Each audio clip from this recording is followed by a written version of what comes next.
അതൊരു അസാധാരണത്വവും ആ കാര്യത്തിലില്ല. 10 വർഷം ഗുണ്ടകളുടെ പറുദീസയായിരുന്നു കേരളം. ഒരു കാരണവശാലും ഒരു ഗുണ്ടയെയും ജനങ്ങളുടെ ജീവിതത്തെ വെല്ലുവിളിക്കാൻ അനുവദിക്കില്ല. അത് കാപ്പാപ്രതിയാണെങ്കിലും അല്ലാത്ത പ്രതികളാണെങ്കിലും അവരൊക്കെ നിർദാക്ഷിണ്യം പോലീസിൻ്റെ നടപടി ഉണ്ടാകും. ഗുണ്ടകളുടെ പറുദീസയായി കേരളത്തെ മാറ്റി ആ കാലം അവസാനിച്ചിരിക്കുന്നു. അതിന് കർട്ടൻ വീണിരിക്കുന്നു. ഈ ഗവൺമെൻറ് ഒരു ഗുണ്ടകളുടെയും പ്രവർത്തനത്തെ അനുവദിച്ചു കൊടുക്കില്ല. ജനങ്ങൾക്ക് വേണ്ടത് സ്വൈര ജീവിതമാണ്.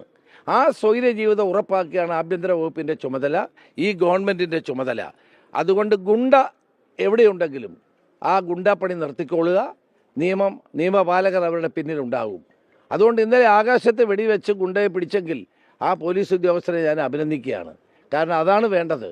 ജനങ്ങളുടെ ജീവിതം സ്വൈര്യമായി മുന്നോട്ട് കൊണ്ടുപോവുക, ക്രമസമാധാന നില പാലിക്കുക. ഗുണ്ടകളല്ല, പോലീസുകാരുണ്ട് നിയമം പാലിക്കാൻ, അതിന് ഗുണ്ടകളല്ല വേണ്ടത്.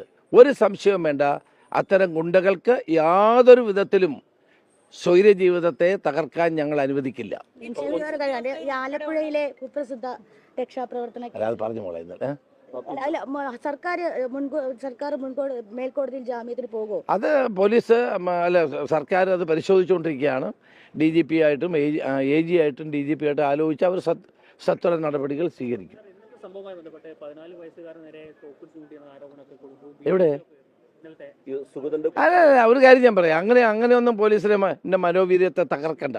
ഒരു പ്രതിയെ ചെന്ന് പിടിക്കാൻ ചെല്ലുമ്പോൾ അവിടെ ആളുകൾ കൂടി പോലീസിനെ തടസ്സപ്പെടുത്തുന്ന നടപടി ശരിയാണോ?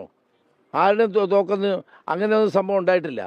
ഇവിടെ ഒരു കാര്യം ഞാൻ പറയാം, ഗുണ്ടകളല്ല കാര്യങ്ങൾ തീരുമാനിക്കേണ്ടത്. ഗുണ്ടകളും കാപ്പാപ്രതികളും സ്വൈരവിഹാരം നടത്താമെന്ന് വിചാരിക്കേണ്ട. അതൊക്കെ നിയന്ത്രിക്കാൻ പോലീസ് ഇവിടെ ഉണ്ട്.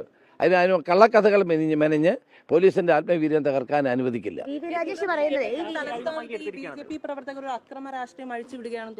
ആരാണ്? BJP ആണെങ്കിലും കോൺഗ്രസ് ആണെങ്കിലും ഏത് പാർട്ടിയാണെങ്കിലും അവർ നിയമം പാലിക്കാൻ എല്ലാവരും ബാധ്യസ്ഥരാണ്.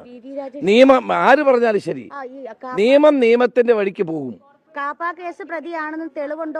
അതുകൊണ്ട് അത് പോലീസ് നോക്കിക്കോളൂന്നേ. അത് അല്ലെ കോടതി ചോദ്യം ചെയ്യാമല്ലോ. ഇതൊക്കെ കോടതിക്ക്, പോലീസിന്റെ എല്ലാ ആക്ഷനും കോടതിയുടെ നിരീക്ഷണത്തിലും സ്കൂട്ടണിക്കും വിധേയമാണ്. അതൊക്കെ പോലീസും കോടതിയും നോക്കിക്കോളും. അല്ല, കോർപ്പറേഷൻ ഭരണം ആരട്ടിമറിക്കാനാണ്? ഭരിച്ചോട്ടെ, ആരാൻ എതിർപ്പുണ്ടോ ആർക്കേലും? പക്ഷെ ഒരു കാര്യം മനസ്സിലാക്കണം, നാട്ടിൽ സമാധാന ജീവിതം ഉറപ്പുവരുത്തുവാനുള്ള സർക്കാരിൻ്റെ പോലീസിൻ്റെ ചുമതലയാണ്. അത് ഞങ്ങൾ നടപ്പാക്കും.